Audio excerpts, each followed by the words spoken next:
ఆంధ్రప్రదేశ్‌లో ప్రకృతి సృష్టించిన అరుదైన భౌలిక అద్భుతాల్లో ఎర్రమట్టి దిబ్బలు ఒకటి. వేల సంవత్సరాల ప్రకృతి పరిణామానికి నిదర్శనంగా నిలిచిన ఈ దిబ్బలు ప్రస్తుతం మానవ నిర్లక్ష్యం, ఆక్రమణలు, అక్రమ తవ్వకాల కారణంగా కనుమరుగయ్యే ప్రమాదంలో ఉన్నాయి. ముఖ్యంగా విశాఖపట్నం జిల్లా భీమిలి సమీపంలోని ఎర్రమట్టి దిబ్బలు ఇప్పుడు రక్షణ కోసం ఎదురు చూస్తున్నాయి. భీమిలి ఎర్రమట్టి దిబ్బలపై ఏపీ టుడే ప్రత్యేక కథనం.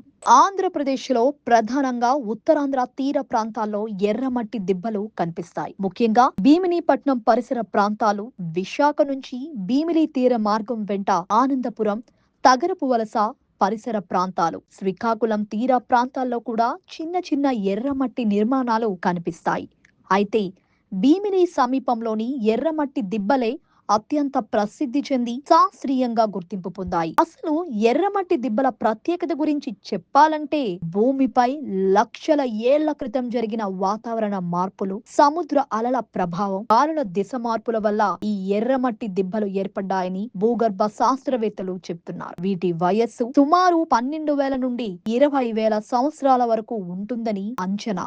ఎర్రటి ఇసుక, మట్టి పొరలతో ఏర్పడిన ఈ దిబ్బలు సాధారణ కొండలు కావు. ఇవి భూగర్భ చరిత్రను తెలియచేసే సహజ రికార్డులుగా భావిస్తారు. భారతదేశంలో చాలా అరుదుగా కనిపించే ఈ నిర్మాణాలు జియోలాజికల్ వారసత్వ సంపదగా గుర్తింపు పొందాయి.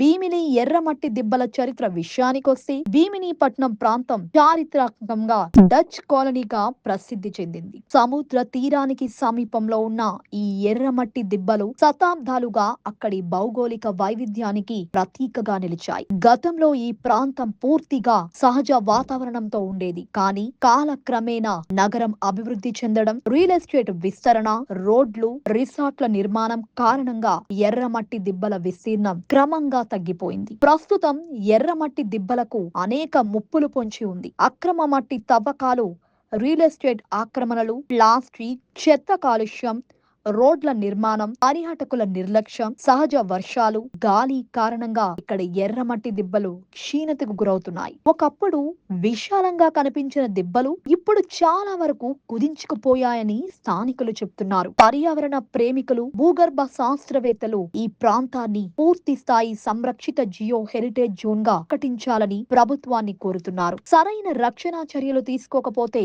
రాబోయే తరాలకు ఈ ప్రకృతి అద్భుతం కేవలం ఫోటోలకే పరిమితమయ్యే ప్రమాదం ఉందని హెచ్చరిస్తున్నారు. ఇదిగో ఇక్కడ మీరు చూస్తున్నది సాధారణ రియల్ ఎస్టేట్ వెంచర్ కాదు. లక్షల ఏళ్ల ప్రకృతి చరిత్రకు సాక్ష్యంగా నిలిచిన ఎర్రమట్టి దిబ్బలు. ప్రకృతి స్వయంగా మలిచిన ఈ అరుదైన భూభాగాన్ని కొందరు వైకాపా నాయకులు స్వార్థ రాజకీయాల బలిపీఠంపై పెట్టేశారు. అభివృద్ధి పేరుతో మొదలైన ఈ దౌర్జన్యం ఇప్పుడు ప్రకృతి విధ్వంసానికి ప్రతీకగా మారింది. రక్షించాల్సిన ఎర్రమట్టి దిబ్బలను రక్షించకుండా బుల్డోజర్లతో చెరిపేసి ప్లాట్లు గీతలు గీసి రియల్ ఎస్టేట్ వెంచర్లుగా మార్చేశారు. అమ్ముకోవచ్చు, కానీ ప్రకృతి వారసత్వాన్ని కూడా అమ్మేస్తారా? శాస్త్రవేత్తలు సంరక్షించాల్సిన అరుదైన భౌగోళిక సంపదగా చెప్పిన ఈ ప్రాంతాన్ని కొంతమంది నేతలు కేవలం డబ్బు యంత్రంగానే చూశారు. పర్యావరణ చట్టాలు ఎక్కడ? ప్రభుత్వ పర్యవేక్షణ ఎక్కడ?